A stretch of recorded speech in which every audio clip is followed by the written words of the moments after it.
بسم اللہ الرحمن الرحیم۔ یہ آج ہمارا دوسرا سبق ہے۔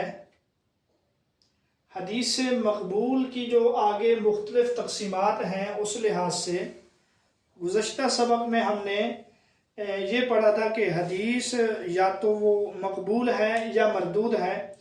راویوں میں صفات کے فرق کے لحاظ سے ہم نے بنیادی طور پہ دو قسمیں پڑھی تھیں۔ وہ دو قسمیں ہیں صحیح اور حسن، کہ راویوں میں جو صفات ہیں، مثلا راوی میں ایک صفت ہے کہ وہ عادل ہو، اسی طرح ایک صفت راوی میں یہ ہے کہ وہ اس کا حافظہ مضبوط ہو، کامل الضبط ہو۔ تو پھر ہم نے یہ بھی پڑھا تھا کہ صحیح کی دو قسمیں ہیں، صحیح لذاتی ہی، اور جو دوسری قسم ہے وہ ہے صحیح لغیرہ۔ اسی طرح ہم نے حسن کے بارے میں بھی دو قسمیں پڑھی ہیں کہ حسن لذاتی ہی اور حسن لغیرہ۔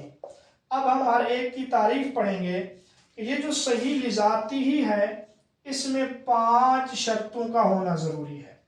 جس حدیث کے جو راوی ہیں اس میں 5 شرائط ہوں تو اس کو جو ہے صحیح لذاتی ہی کہتے ہیں۔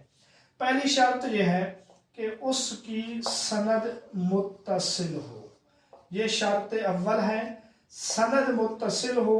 متصل کا مطلب یہ ہے کہ درمیان میں کوئی راوی گرا ہوا نہ ہو۔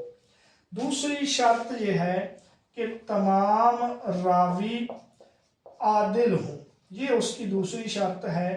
عادل کا مطلب یہ ہے کہ وہ مسلمان ہوں، متقی ہوں، پرہیزگار ہوں، کبیرہ گناہوں سے بچتے ہوں۔ اس کی جو تیسری شرط ہے وہ یہ ہے کہ تمام راوی کامل الضبط ہوں۔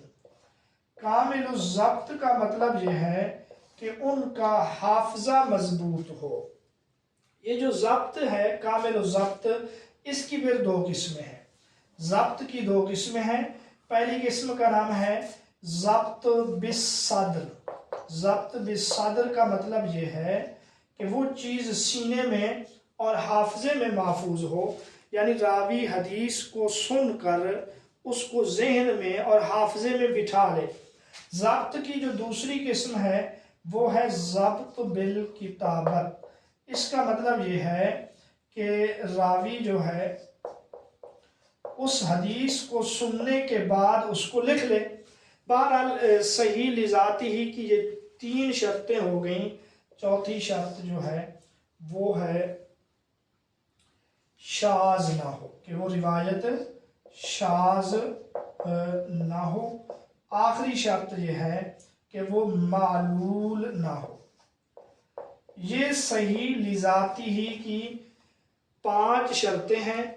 آپ دیکھیں کہ یہ پہلی شرط جو ہے اس کا مطلب ہے کہ یہ ہو، یہ موجود ہو۔ دوسری شرط بھی یہی ہے کہ یہ بھی موجود ہو۔ تیسری شرط بھی یہی ہے کہ یہ موجود ہو۔ یہاں پر یہ ہے کہ یہ نہ ہو، یعنی شاذ بھی نہ ہو، معلول بھی نہ ہو۔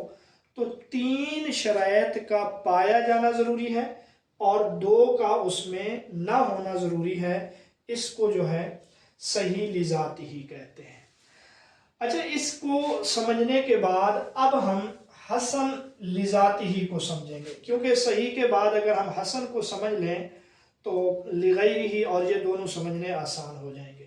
یہ جو حسن لذاتی ہی ہے اس کا تعلق صحیح لذاتی ہی کے ساتھ صرف اسی شرط میں ہے۔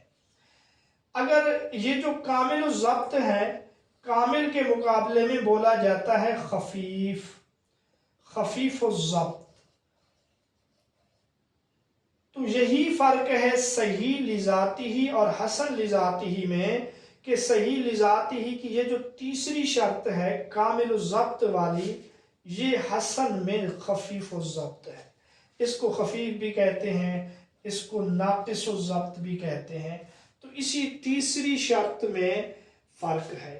اگر راوی کامل الضبط ہو تو باقی یہی 4 شرائط ہوں تو صحیح لذاتی ہی ہے، اور اگر راوی خفیف الضبط ہو باقی ان 4 شرائط کا حسن لذاتی ہی میں پایا جانا بھی ضروری ہے۔ تو یہ